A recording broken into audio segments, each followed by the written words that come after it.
কিসে রিজিক বাড়ে, কি করলে রিজিকে ভরপুর বারাকা হয়, রিজিকের চাবিকাঠি কোথায়, কোন পথে চললে রিজিকে ভরপুর বারাকা হবে, আমার জীবনে বরকত নেমে আসবে রিজিকে, এটা জানতে মনে যাচ্ছে না আমাদের? হ্যাঁ, কষ্ট হচ্ছে আপনাদের? কষ্ট হচ্ছে? তাহলে কি করলে রিজিকে ভরপুর বারাকা হয়, কি করলে আমার জীবনে ভরপুর বারাকা নেমে আসে, এই পয়েন্টটাতে আমরা একটু আলোকপাত করি। যেসব কাজ করলে আমাদের জীবনে রিজিকে আসমানি বারাকা নেমে আসবে, আমাদের রিজিকে আসমানি বারাকা নেমে আসুক, আমরা চাই কি চাই না? সবাই আমরা চাই নিশ্চয়ই। যে কাজ করলে রিজিকে আসমানি বারাকা আসে, এর এক নম্বর হচ্ছে তাকওয়াল্লাহ, আল্লাহর ভয়। আল্লাহ তাআলা বলছেন, ওমাই ইয়াত্তাকিল্লাহ ইয়াজআল লাহু মাখরাজা ওয়া ইয়ারযুকহু মিন হাইসু লা ইয়াহতাসিব। যে আল্লাহকে ভয় করে, যে আল্লাহ সচেতন, আল্লাহ তাকে মাখরাজ, মাখরাজ মানে কি জানেন? ওই যে এক্সিট লেখা না এদিকে, এই এক্সিটকে আরবিতে বলে মাখরাজ, মানে কোথাও আটকাবেন না, বের হওয়ার রাস্তা আছে, কোথাও আটকাবেন না, বের হওয়ার রাস্তা আল্লাহ তাআলা অ্যারেঞ্জ করে দিবেন। You will have the way out from crisis. ক্রাইসিসে পড়লে, সংকট মোমেন্টে আল্লাহ তাআলা ওখান থেকে এক্সিটের ব্যবস্থা আপনাকে করে দিবেন।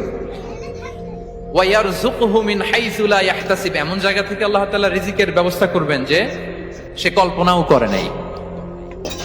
এরকম অনেক সময় হয় না যে আমি ভাবিও নাই যে এখান থেকে আমার রিজিকের বন্দোবস্ত হতে পারে, কোত্থেকে যে রিজিক চলে আসলো, এরকম জীবনে মাঝে মাঝে হয় কি হয় না? ব্যবস্থা করেন কে? যারা আল্লাহ তাআলাকে ভয় করে, যারা আল্লাহ সচেতন, তাদেরকে আল্লাহ তাআলা স্পেশাল রিজিক দিয়ে ধন্য করেন। তাকওয়াল্লাহ। পুরো কোরআনের মূল শিক্ষা কি? পুরো ইসলামের এসেন্স কি, জিস্ট কি, সারাংশ কি যদি আমাকে জিজ্ঞেস করা হয়, আমি বলবো তাকওয়াল্লাহ, আল্লাহর ভয়, আল্লাহর সচেতনতা। Allah is watching me, Allah is observing me. Allah তাআলা আমায় দেখছেন, আমি যাই করি না কেন, দরজা বন্ধ করে, জানালা বন্ধ করে, সব বন্ধ করেও যদি করি, পৃথিবীর সবার চোখ ফাঁকি দেয়া গেল, আল্লাহর চোখ ফাঁকি দেয়া যায়? পুলিশের চোখ ফাঁকি দেয়া যায়, সিকিউরিটির চোখ ফাঁকি দেওয়া যায়, আমার সাথে বন্ধুদের চোখ ফাঁকি দেওয়া যায়, ফাঁকি দেওয়া যায় না একটা মহান সত্তার চোখ। তিনি কে?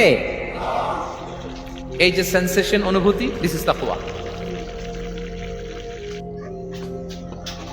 এই অনুভূতিটার নামই হচ্ছে তাকওয়া, যে আমি যাই করি, যেভাবে করি, যখন করি, কেউ দেখে না, কিন্তু দেখে কে? কেউ যেটা দেখে না সেটা দেখে কে? দিস ইজ তাকওয়া।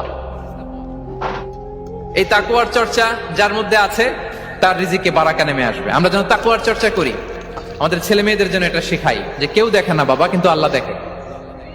ছোটবেলা থেকে যদি আমাদের সোনামণিদের ব্রেইনে এই তাকওয়াল্লাহ নামের এই সফটওয়্যারটা ইনস্টল করে দেই, আর কোন